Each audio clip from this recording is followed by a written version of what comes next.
Welcome to Therapists Uncensored, a podcast where therapists freely speak their minds about real-life matters.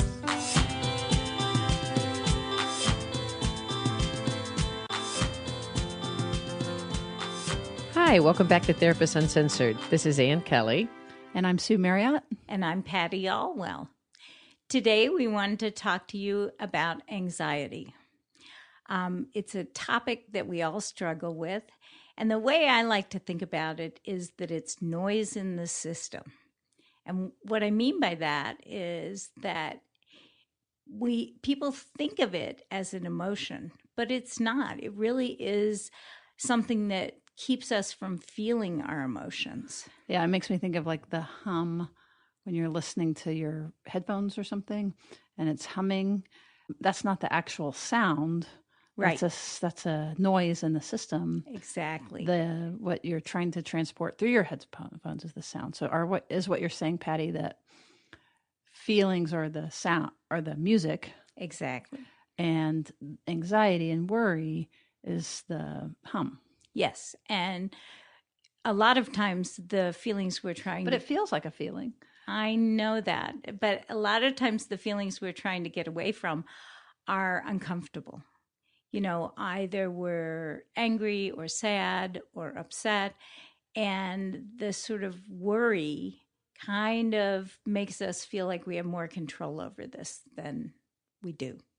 So what you're saying is that we're feeling something going on in our system and we can tell, and it's discomfort. We're feeling some level of discomfort and we don't like to feel discomfort. And so we kind of instinctually try to go to some place of power, some place of feeling of control. And if we worry about something, we feel like we're doing something. So Exactly. If I worry, I'm like, okay, I'm not helpless. I'm in active state of doing something.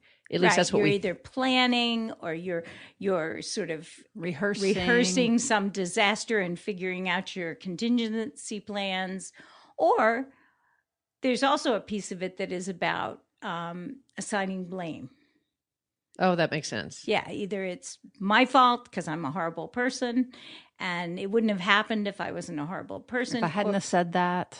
Right. Or it's your fault because you're a horrible person. And some of that low-grade worry is like, as we say, it's not very conscious, right? It's just that we're feeling this sense of something. And if we start to worry, and half the time we're worrying, we don't even really know what it is. We have to I'm feeling this, what's worrying me? And we do like this search.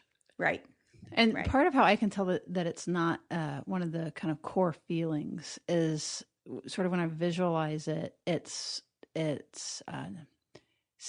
my head. Exactly. It's spinny and a little tornado-ish or active churning, but it feels like it's up in my head versus sometimes more of these core emotions you can locate more deeply in your body. So that's another way of distinguishing them. Yeah, and from an evolutionary point of view, this was really adaptive when we were out on the savannah and in the forest, you know, and sort of being always alert to problems, always, you know, checking for danger, always trying to figure out what our contingency was. But in our current situation, that kind of almost... paranoia is too strong a word, but that sort of constantly preoccupied, looking for the problem, constantly sort of predicting bad events coming, is not very adaptive anymore. Yeah, I get that. I'm one of these people that, you know, I have this idea that if I can see it coming, it's going to make it better. So, so I want to know, you know, I'm definitely the person that can scan and knows the fight that has already happened, but is not happening anymore when you walk into the room, you know, that type of thing. And, but it's sort of like being able to look around the corner for danger. Right. And so there's some false idea, I think, but there's an idea that if we can see it coming, it's going to be better. Right. And from in a certain way, you're sort of doubling your suffering. So, you know, bad things will happen. We'll get sick. We'll have an accident. Something, you know, people will hurt us. But the worry about it is sort of an added level of suffering that's kind of optional. Well, that's a nice thought if it's actually optional, right? Yeah, a lot of So people can we- think of it as, I just wish I could get rid of it. And, one thing we left out that I find a lot of people experience is also superstition, that if they actually don't worry and they trust that something's going to be okay, that in and of itself is going to create the catastrophe, that somehow the idea of worrying wards off the negativity. Well, and I really like what you said earlier about it being feeling, it gives us something as if we were doing something positive. Right. Like it tricks our brain into that we're being productive. But I also think some degree, I just think about how productive I've been sometimes in the middle of the night worrying about something. So let's not knock it. Let's not knock it entirely. And I loved your bringing up the idea that if it's almost superstition, there's actually a term for that, complex equivalency. So what that means is that, if I worry, I will keep things from happening. I will really remain in control. Right, because I'm doing. I must have that. I'm certain now. I have a new diagnosis I can add to my list. Thank you. Also, Patty. it's sort of like it won't change. Like it's not only if we aren't worrying, we can't control it, but we kind of worry that if we aren't worrying, we won't be able to make it get better. Right. We won't be able to make, and if we're not worrying, we're not attending to it. And if you think about the worry, it at least does do some great things for it. It keeps our attention on something. And so it depends on what we do with it. That's what's going to be a fun way, I guess not fun, but a really important way that we're talking about it today when we start talking about how to move anxiety and worry into a different place, is not to send the message of worry and anxiety all bad. We need to rid you of it. It's like, I think of it as a communication, like it's telling you something's going on. And so it's the information's coming in. It's what we do with it once we sort of can recognize we're experiencing it, like use it as good information, but it doesn't mean we have to stay there. Right. Because to solve the problem, you need to be present and clear-headed and really in touch with what's going on. And the worry gets in the way of that too. Right. So to bring in the interpersonal neurobiology piece, we're trying to get our prefrontal cortexes back online. Exactly. And not just be run by the amygdala and the limbic system. Yeah. And that's kind of, it's like that our foot is resting on the accelerator a little bit. And part of this is an even more primitive part of our brain. I mean, when they look at the part that, developed out on the savannah and in the jungles, that's a really primitive system that's scanning for danger and trying to plan routes of escape, So I'll give an example of my just personal worry and how, and then we can talk about how to undo it. And sure. And if either of you have any too, because sometimes. I never worry. Because sometimes we can get so heady, right? But like one thing I was just thinking of as we were sitting here, it's like, what do I worry about really? I feel very fortunate. But so I could find that I have a buzz in the system that I'm worried our equipment's not going to work. Ah, okay. Because we've had a couple of little glitches, as most podcasters do. And so like that's running in my background. And so as an example of like, what do we do with this? Sure. Well, and having that buzz running is making you less present to do the podcast. That's right. Right. So if we want a really simple way to interrupt that, we pause. Pausing is so powerful because you start to say, well, what is it I'm worrying about? Okay. Well, what's the story I'm telling myself behind the equipment not working? So, Sue, what I'm going to suggest, since you have given us this example, is that we just pause and ask you to tell us what the story is in your head. Okay, you're worried the equipment's going to fail. What's going to happen? What's the story you're telling yourself? Right. And I could feel it happen very quickly as I tuned into it, which was, there's first just the annoyance of making a recording and having it not go well. I mean, not being able to capture it and just our trouble and our time because we're busy. But as I sunk down a little deeper, it's also like I think about previous podcasts we've put out that I've been worried about our audio, and I wonder how we come across. and how it begins to get more, I can feel it like drop down where it gets more personal. Like, what do people think of me if I'm putting messy audio quality up?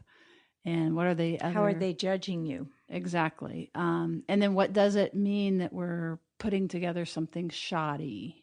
If we aren't, by the way, but I'm just trying to use the example of beginning to peel it back, right? That it begins to come back into sort of my own personal insecurities of this exposure. It's another kind and level of exposure, of exposing a mistake. Right. So that's a really wonderful explanation of what you think will happen, right? That people will. Oh yeah, and I can keep going further, but yeah, but it's actually useful too, right? Because that if like the more so I expose a mistake, what's wrong with that? And then the idea is we go deeper, farther and farther. Deeper. So if if this exposed mistake happens, then so you can feel it like, oh well, then people will know whatever that I'm not competent, or that. So it goes into these much more highly personal, sort of dark places.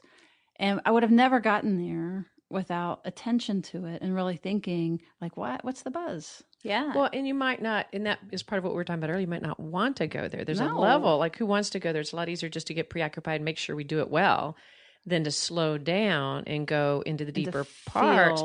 And yet, as you were even talking, the visual is as you were talking initially, your hand was near your head, and the more you were talking, you started putting your hand closer to your chest, and then your stomach and your body. You could feel it go down as I was watching you talk about it. Well, and that's wonderful because the next step is to go down into your body and talk and sort of concentrate on what you actually are feeling in your body. So, not the story you're telling yourself, but what's going on in your body at that point. And Sue, can you tell us? Well, I think, with Anne's observation, I think that was right on, that like I'm getting more present and, I have self-consciousness about talking about mistakes on the air, which is what we're doing right now. So I have a meta worry, but just for this example, like I can feel myself settling and I can relatively like this is a really small example, right? Because it's a small worry. So yes, I can feel my body settling. And can you talk about where you felt the concern about making a mistake? Up in my head. Okay. Well, at least it starts. Where do you feel it now? I feel pretty good now. Okay. It's already done. I'm done. Sue skipped on to step number 3, which was having compassion for herself with this worry, sort of accepting that, hey, Yeah, I actually feel like being vulnerable on air it's part of it's part of what we are telling other people to do. So if we can't do it ourselves, that we're frauds, right? Absolutely. And especially since we can get you to do it for us. That's exactly. Really I'm the works. only worried person in the room. Actually, Patty had an example just to do this again. Sure. Yeah, I was telling Sue before we got on the air, I have been redoing my house. And for the past month, I have not been able to stay at my house. And this was unexpected because the contractor assured me that I would be able to stay in the house while the construction was going on. That's shocking. I bet all the listeners out there that have ever done construction are sitting in surprise. You mean they told you one thing and it's a lot longer? Uh-huh. Okay, keep going. We got that. And so, like I am literally staying on a friend's couch for over a month, which is very disruptive.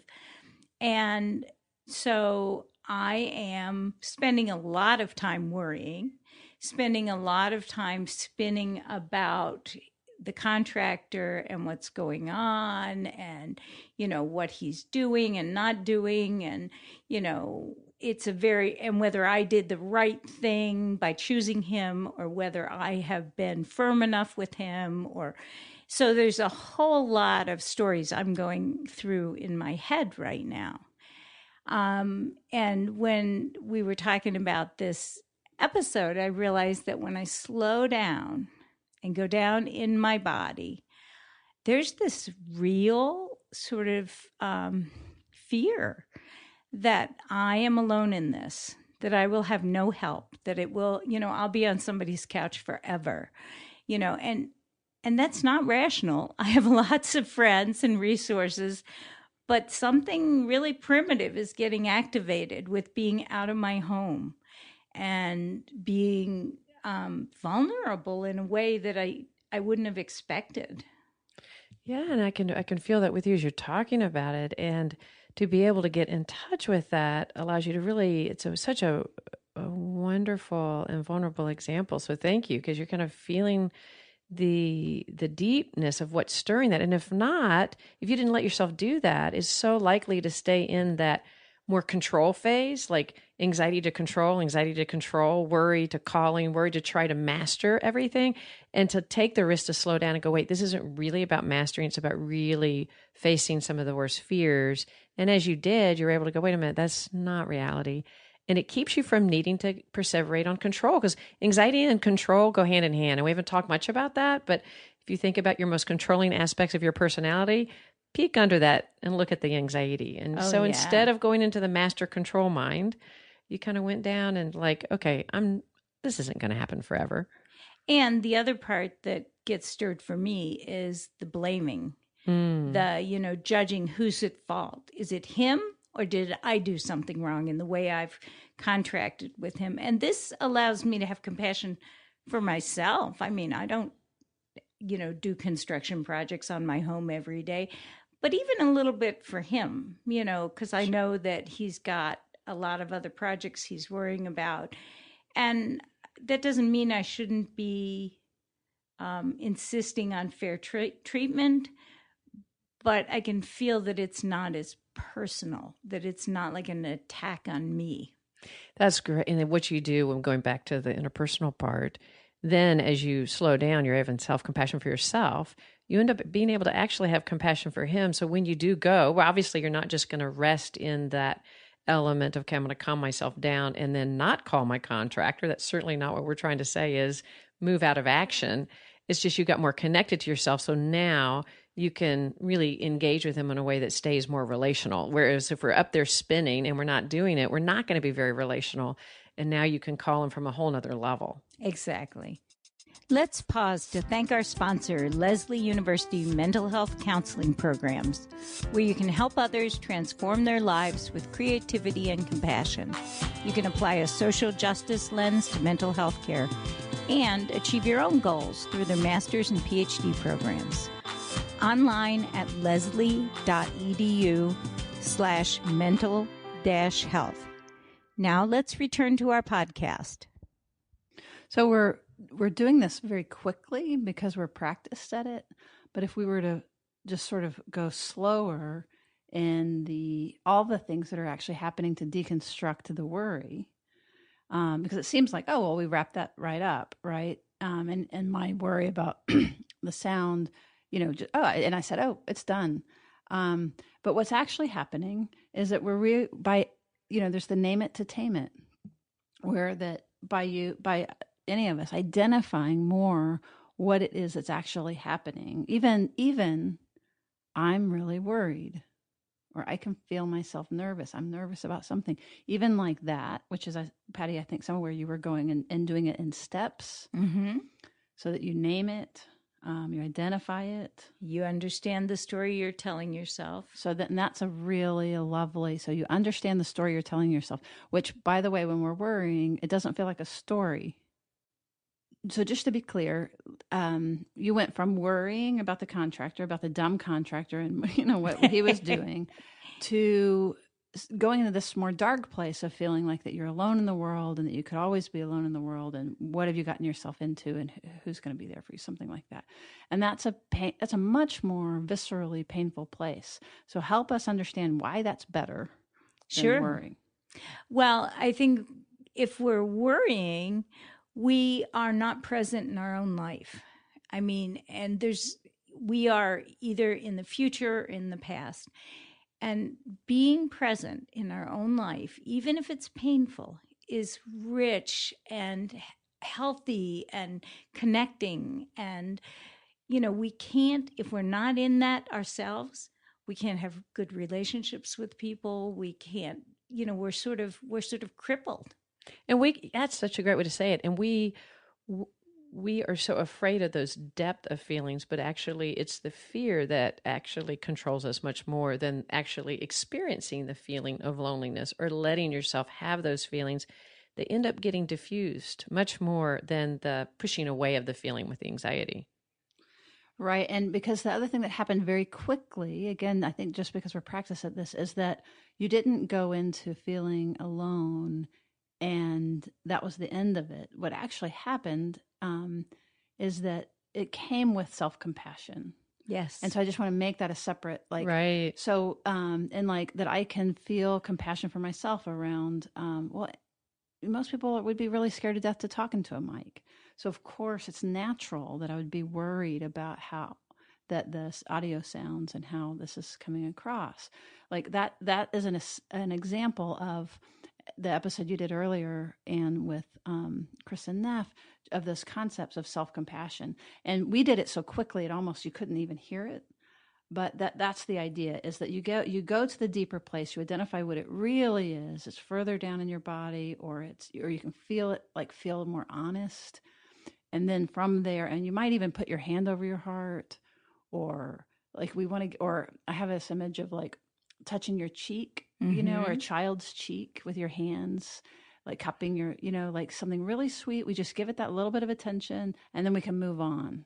And so the idea isn't to wallow in these more dark feelings. It's that we touch them and then we go right. to where the next thing that we want to be doing. Well, we touch them and then we hit the compassion, which allows us, and what Kristen Neff talks to, which would be wonderful in this place, is once we feel the compassion for self, we feel the connection to the humanity and what you're feeling. Who would not feel distress having to be on a couch and then find that you can't be in your base in your home? And we forget. Yeah. And one of the things you said at the beginning is that, we don't need this because we're not on the savannah.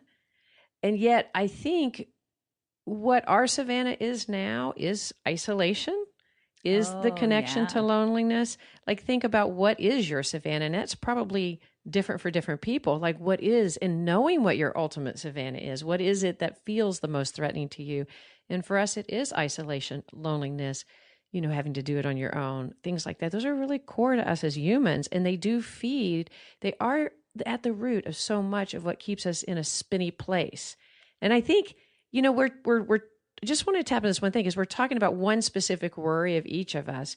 But I don't know about you, but sometimes you just have perpetual, ongoing, more displaced worries, of fitting in, or, that are chronic. It's sometimes it's not as easy to find the specific thing, but you can still take, what is the overall fear that I'm having in this that's deeper, that matches all these, and being able to take it down.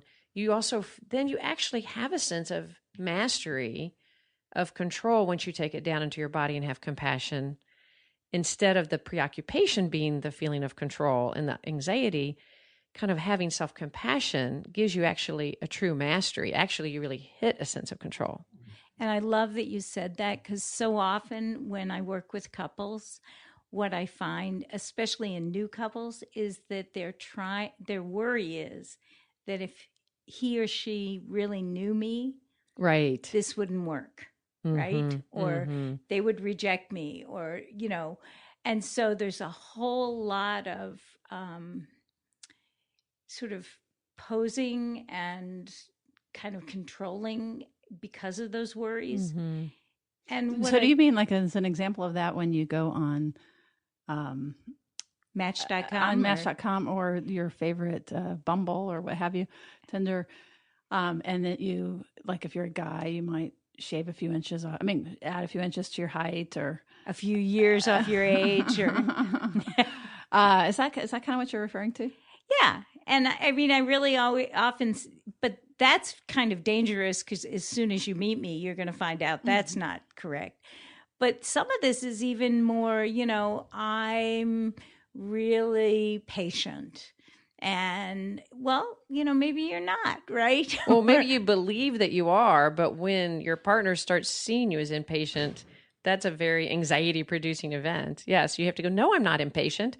Stop saying that. Right. Well, and so what I often say to people in couples is the only thing you really have to offer is yourself.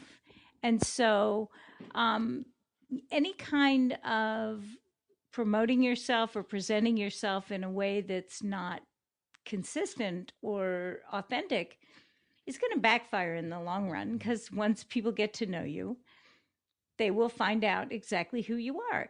And the nice part of that is that then you can stop that worrying. You can accept that, yeah, we're all kind of flawed, but we're flawed in different ways. And, really begin to have that self-compassion for yourself that, yes, sometimes I'm impatient, but.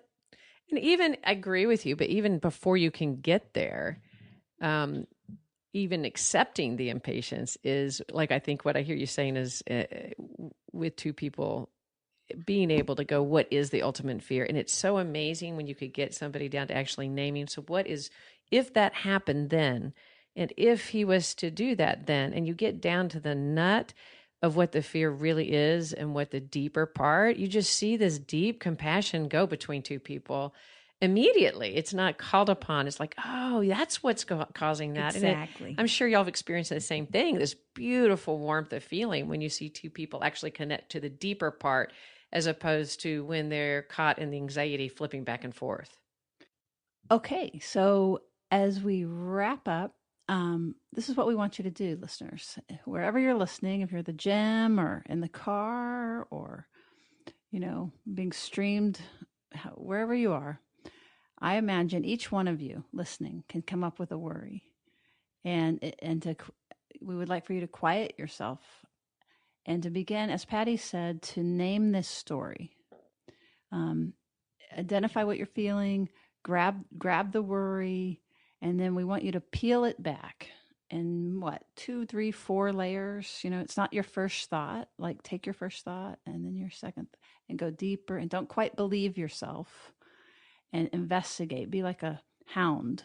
Go down, down, down, down. And the question to ask yourself is, what'll happen if that's true? What'll happen if that's true? To take you down layer by layer.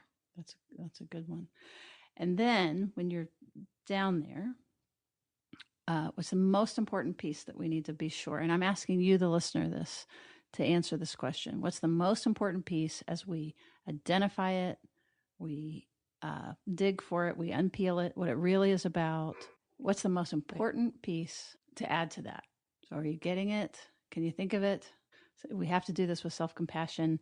Without it, we're just ruminating, right? We're just sort of self-analyzing and having a relationship with ourselves and digging ourselves into a rabbit hole. And I would have to add the self-compassion. Yeah, I would add that we're not having a relationship with ourselves. That's right. We're in this sort of very unproductive place. I really like the image of, this goes back to, so many of these things do go back to mindfulness, but of the 2 wings. And one of the wings is being able to see things accurately and tell the truth, which is some of what we've been talking about. And then the other one is love and care and connectedness and self-compassion. So it's not just brutal honesty and ripping us apart or ripping up, the other person that you're at fault for, the contractor. But it's to see it accurately and to have compassion. And to see it accurately is brave to say, because, sometimes our preoccupation, did I say it wrong? Did I do it? Did I hurt? I think I hurt their feelings. Say, maybe I did, because sometimes we can do that. That's sometimes I can be too critical or too, and you know what? It's hard not to be. So it's like, even with your worst falls, if going down, down, down, as Sue was mentioning, lands you in some place that feels like a self-criticism. Yeah, it'll probably be kind of dark. Okay, yeah, give yourself that room to go, man, it's hard. That is really hard to really accept that sometimes I think I was too critical or too, but it's okay that I am. And then as Dr. Neff pointed out, going over to that, most people can go there and I can forgive myself and my friend can, however it is, but going to that last place. Yeah. And the end result of this is really having a vibrant, juicy life. Juicy. being present in your good word. vibrant, juicy life. And that's where I want to be. I don't want to be spinning around about my contractor. All right. Welcome to Ask a Therapist. Let's do a couple of shout outs to our listeners. We have Natalie from Waco and Deborah from San Rafael, California. Both of these listeners gave us some really constructive, helpful feedback. We really appreciate your input. So today's question is from Elizabeth in Phoenix. She writes, "Hey, Austin Shrinks. Love your podcast. Thanks for sharing and keeping it real. In that vein, I have a question. I just listened to episode 19, and I got a lot of ideas about preventing blow-ups. But what do you do once you've gone over the edge and you or your partner are already in rage? Suggestions, please." It's a great question because it highlights that every one of us goes there. We all go through rage. And I'd say the first question is to recognize, the first answer that I would give is to recognize your system is in way overload. And that's the primary focus. The focus is the overload, not the whatever created the overload. And we tend to want to try to stop what happened that created the feeling in us. But once we've hit rage, that's really absolutely irrelevant at the moment. The focus is, how do I get my body back under control? Right. We're not in a place to do any kind of problem solving or to do any reflection, or probably whoever's with us is probably freaked out because we're enraged anyway. So they're not going to be in any receptive place either. Right. So you want to just go, okay, and the faster we can acknowledge that to ourselves and to whomever's with us, to say, I am in such overload. I am, as Dan Siegel says, flip your lid. I'm out of and you acknowledge it. I'm full. That's a great one. And I've got to get myself calmed down before we can go further. And that's doing two things. It's telling yourself you need to calm yourself down, so it's turning you more inward. It's also communicating whoever you're with that you're not necessarily pointing the finger at them. You're saying, I'm in overload. I need help. Yeah, it's hard to argue with that. Right. It's hard to feel more incited. And a couple of suggestions. Remember, our body's in physical overload, literally. And with the chemicals running in our body, we might need physical exertion. And that's one reason we start to scream and yell, is that we're actually needing exertion in our body. And so what else can you do with that energy? A couple of different ideas. Go up to a wall when you're in that, I am so upset, I need a minute. You go up to a wall and push on it really, really hard. Or you grab a towel and you wring it. But you do something that can get that physical body connection. Right, because just a quick reminder that part of what's happening is your body is full of all that norepinephrine and adrenaline trying to keep you safe. And so if there's a safe discharge, riding your bike, running stairs, some of those things can sometimes help release that and get that off. And then the other side of that would be doing things to cool, like obviously deep breaths. But typically it has to do with removing yourself from what is stimulating you. So the thing that is upsetting you is to pulling yourself out of that situation. And if two people are together, sometimes pulling yourself out can be inciting to the person that you're enraged with. That's why you're acknowledging that it's you. And another suggestion sometimes I give to a couple is just stop and say, I need a minute. Can we not speak for 1 minute? And just everybody stays quiet. And then you'll notice after that 1 minute, your body's going to be a little bit calmer. And if it's not, you might go right back up there. That's okay. Say, I need another minute. And that sometimes can really help both people in the party calm their systems down. That's great. There's also another episode 23 that you might check out on self-compassion. And just one other thought is, you did mention that sometimes it's your partner that is the one that's enraged. And so these same principles apply, that self-compassion is still good, and that they will get their mind back. And but you do deserve to be treated well. And sometimes you're the one that's going to have to take care of you, not them, when they are not in their full adult or fully functioning self. So you get to be the anchor in those situations. So thank you very much for the question, Elizabeth. And if you haven't yet, please submit, as listeners out there, please submit comments, questions, topic ideas, and any kind of feedback. We love listening to you too. So thanks for listening. We will see you around the bend. Come back. Therapists Uncensored is Ann Kelly, Patty Alwell, and Sue Marriott. Becky Mendeville edits this podcast and provides technical support.